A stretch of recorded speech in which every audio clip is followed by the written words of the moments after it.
Bonjour, mon nom est Marilyn Pellerin, bienvenue au programme Artiste. Aujourd'hui, je vous enseigne comment faire un maquillage rajeunissant. Alors, premièrement, je peux aller illuminer la petite ride du lion. Au niveau également du front.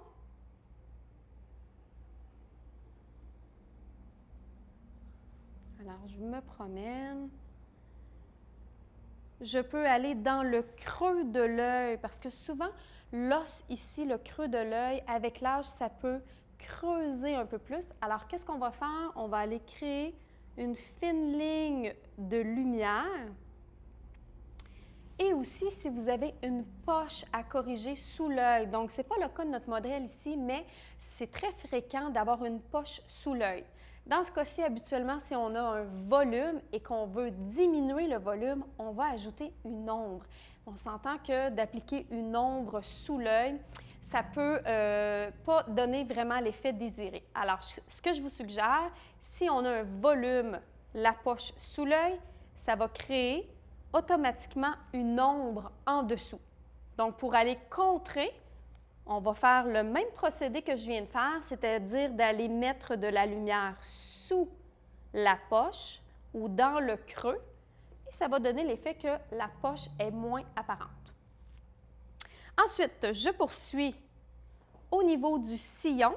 Alors, je vous invite à vous reculer et de vraiment regarder votre modèle pour appliquer la lumière au bon endroit et donner l'aspect, ou plutôt l'effet d'effacer l'ombre. Comme ceci. Maquillage des yeux. Pour ce qui est du maquillage des yeux, alors, on dit de ne pas utiliser de produits nacrés si on a des signes de vieillissement au niveau des yeux. Il faut faire attention. Je vous dirais que un des seuls endroits où on doit éviter d'utiliser les fards nacrés, c'est au niveau du modelage. Alors, quand on va aller recréer le repli de l'œil, on devrait utiliser des couleurs neutres et mates. Ça, c'est vraiment l'idéal. Par la suite, vous allez pouvoir utiliser des fards plus nacrés à des endroits précis pour aller créer de la lumière. Donc, commencez toujours par vos fards de modelage réguliers, alors un beige mat ainsi qu'un brun ou un taupe mat. Donc, je peux débuter par ma couleur plus pâle. Donc, je vais prendre mon beige mat. On ferme les yeux, que je vais appliquer sur ma paupière mobile. Et prenez soin de bien tendre la peau pour aller dans le coin interne et déposer votre produit.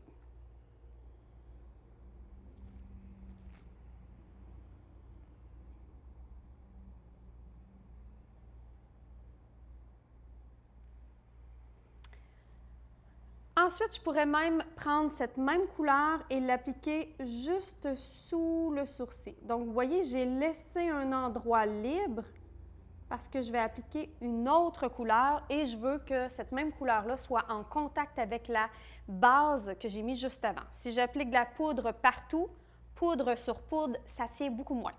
Donc, je vais prendre un pinceau rond pour aller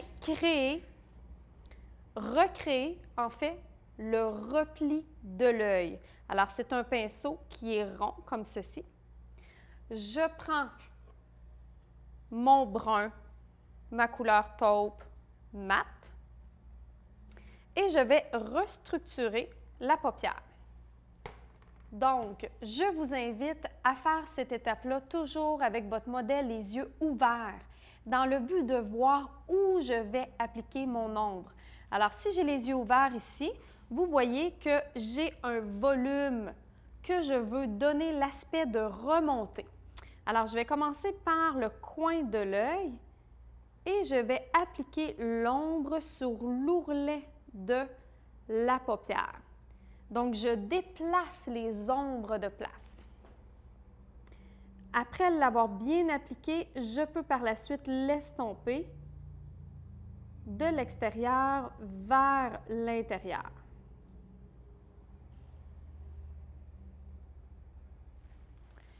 Je peux l'accentuer légèrement plus dans le repli.